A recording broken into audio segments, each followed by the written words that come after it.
Big up. Mad Sam Wicked right here. Now, the world has seen what's going on in the United Kingdom regards to this Brexit. But there's a lot of things that people don't understand about the European Union and Brexit.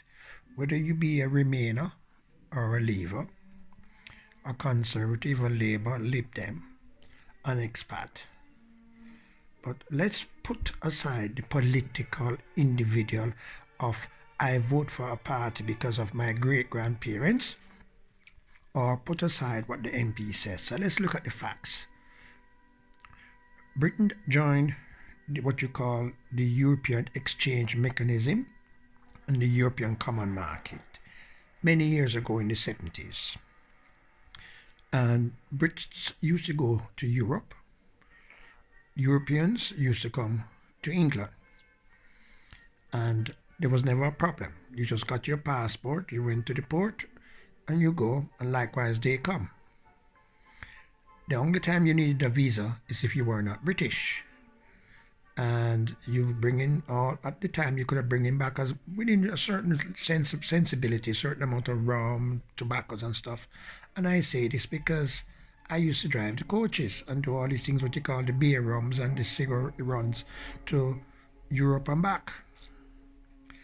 Tony Blair brought us into the European Union. When he did that in the 1990s, Tony Blair said we could join it and joined us. He didn't give the public a vote. He joined it and says, okay, we'll be in it, but we will be just sitting on the sidelines and we won't be partaking. Well, so much for partaking, because in 2012 we opened the doors to every goddamn Eastern European country.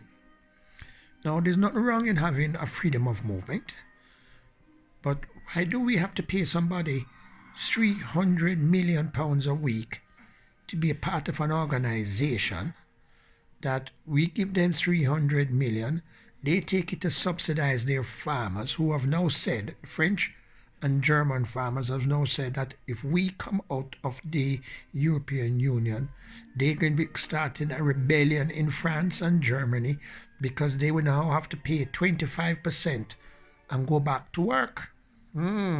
Interesting. I wonder how much people actually pay attention to that fact. That was said in November 2018. Then, the European Union also admitted that if Britain leaves the European Union, Europe will be worse off, because majority of the manufacturing organizations, including motoring organizations in Europe, will suffer so much financial and job losses that it will quadruple the amount of negative effect that Britain would experience. I wonder how much people did pay attention to that fact. I didn't make this up. This is what was actually stated. So, why do we have a Labour Party and a Conservative Party who just are, as certain friends of mine said in Europe, who are in the know because of who they work with and where they work? Britain is weak. And it's true, Britain is weak. It's a simple solution. We say to the people we are leaving at the end of March 2019, and this is the conditions. We'll go back to how it was.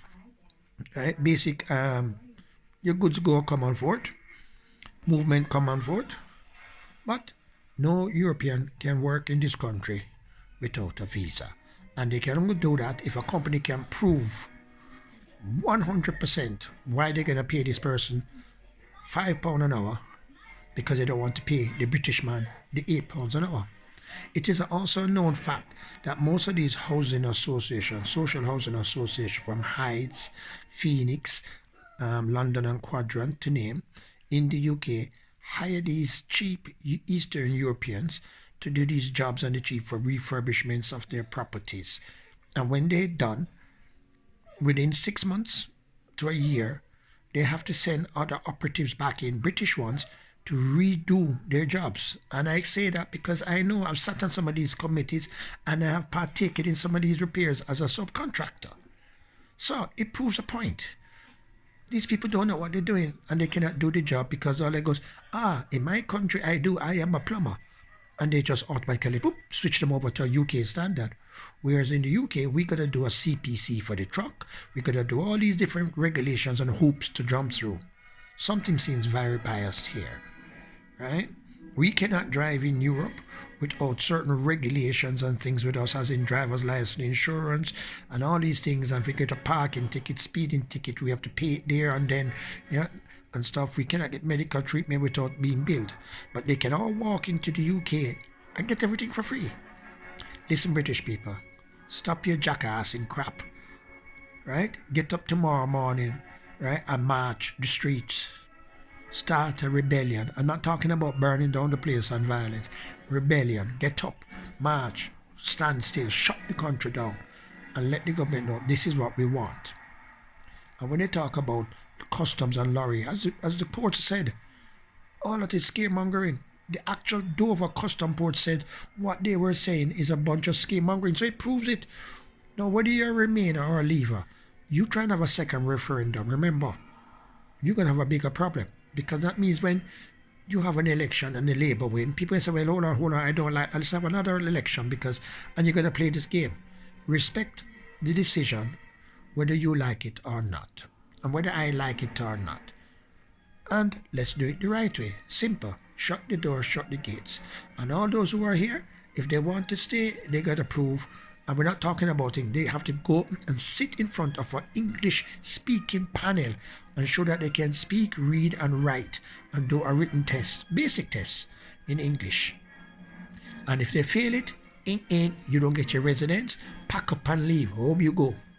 Because we Brits, we cannot go in their country, and so we can work in their hotels and public organizations as a receptionist, the doctor, the bus driver, or anything like that, unless we can speak, read, and understand and write their language. I know that because I've tried it in France, I've tried it in Germany, I've tried it in Switzerland, although Switzerland is not part of the EU, right?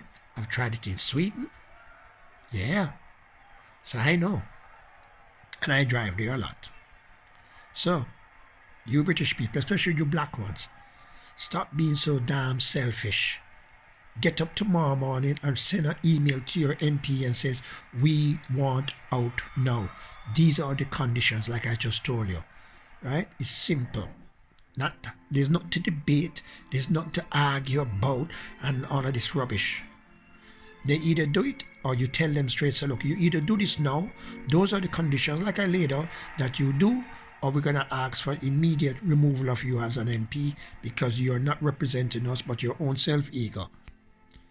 Big up Matt Sam Rickager. Now spread this, please. Very important. For once in your life, do something right for your country, for your family, for your friends, your children, your neighbors, your grandchildren, and the future of the United Kingdom. Regardless of what problems this country have, it's our country. Big up.